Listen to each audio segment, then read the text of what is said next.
I'm 76 years old and I need to tell you about my daughter. Her name was Sarah. I say was because she stopped being my daughter 23 years ago and she's still alive. I don't mean she died. I mean I lost her while we were both living. And I did it so slowly, so carefully, that I didn't even notice it was happening. People ask me sometimes if I have children. I say no. It's easier than explaining. Easier than saying I had a daughter but I ruined it and now she doesn't speak to me. When you're my age, people expect you to have stories about your kids, about grandchildren. I have nothing. Just a phone number I'm not allowed to call and photographs I can't look at without feeling sick.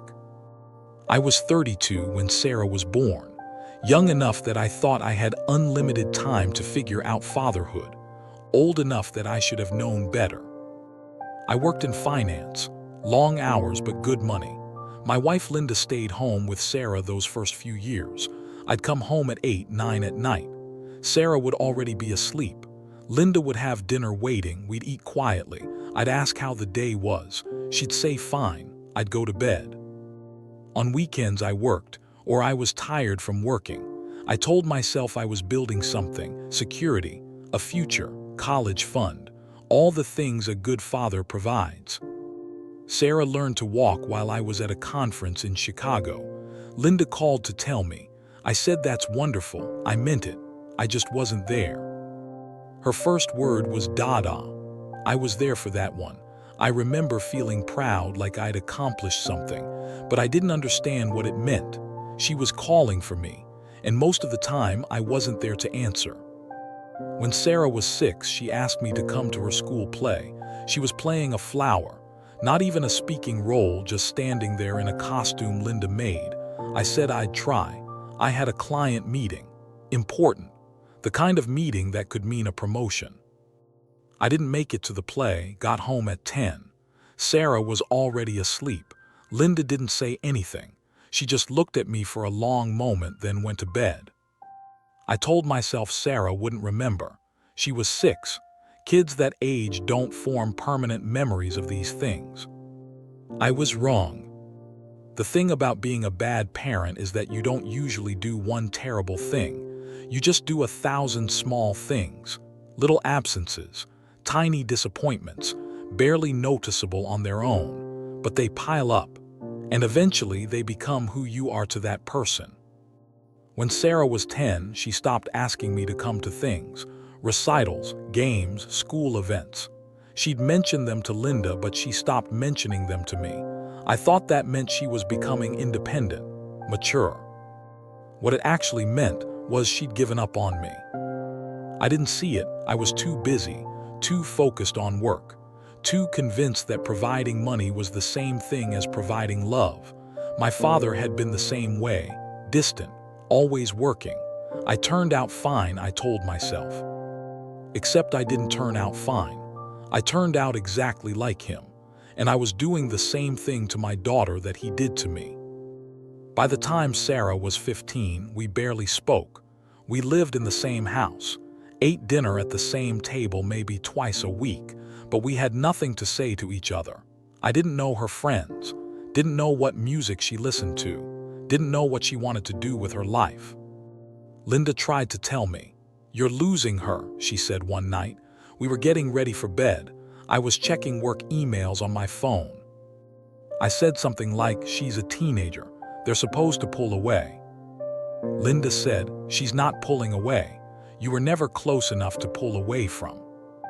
I got defensive, said I was working to give her opportunities, said someone had to pay for things, said Linda didn't understand the pressure I was under. She didn't bring it up again. Sarah left for college when she was 18. State school 4 hours away, far enough that she didn't have to come home often. She didn't. Thanksgiving freshman year, she said she was staying on campus.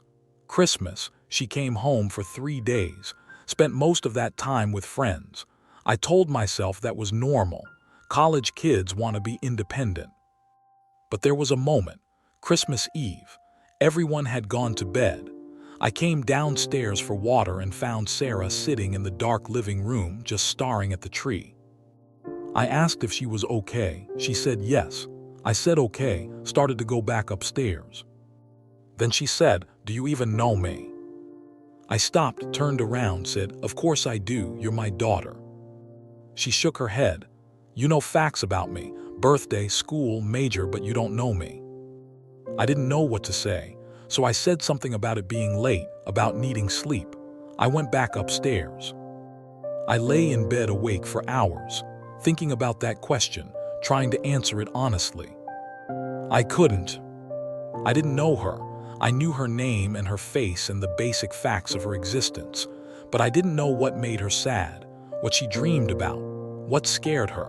I didn't know her favorite book or movie, didn't know if she'd ever been in love, didn't know what kind of person she wanted to become. I told myself I'd fix it, talk to her in the morning, really talk. But morning came and everyone was busy with Christmas.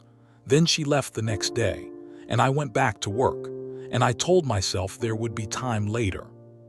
Sarah graduated college, got a job in another city, visited maybe once a year. The visits got shorter, more polite, more distant.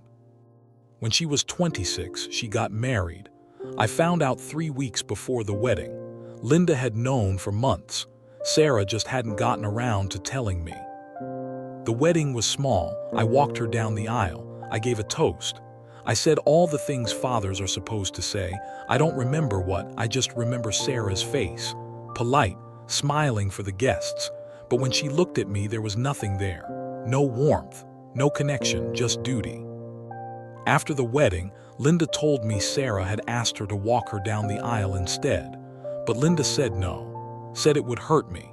Sarah agreed to let me do it because she didn't want to cause a scene. I wasn't wanted there, I was tolerated. That was 15 years ago. I haven't seen Sarah since. She sends a card at Christmas. No visits, no calls. I send money for birthdays. She says thank you in a text. 2 words, that's it. Linda died 6 years ago. Cancer, fast, 4 months from diagnosis to death. At the funeral, Sarah came. She cried. She hugged me. For about 10 seconds, I thought maybe this would be the thing that brought us back together. Shared grief. A chance to connect. But after the funeral, she left, flew back to her life. I called her a few times after, left messages. She texted back, said she was busy, said she'd call soon. She never did. I'm 76, my wife is dead. My daughter doesn't speak to me. I have no grandchildren, or maybe I do. Maybe Sarah has kids, I don't know, she doesn't tell me anything. I sit in this house most days, too big for one person, full of photographs from when Sarah was young, smiling little girl. I look at those pictures and I think she's not smiling at me. She's smiling at Linda, at the camera. I was the person behind the camera, always watching, never participating. I tell myself I did my best, but that's not true. I did what was easy.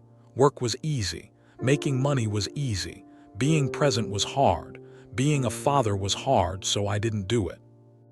Now I have money, a paid-off house, a retirement account that will last until I die, and no one to share it with, no one who calls, no one who cares if I'm lonely or sick or scared. Last year I had a health scare, thought it might be serious, turned out to be nothing. But for a few days I thought I was dying, and I realized no one would care. Sarah would come to the funeral, she'd be appropriate, sad maybe, but relieved. I think about calling her. I pick up the phone sometimes, but I don't know what to say. I'm sorry doesn't cover 23 years of absence.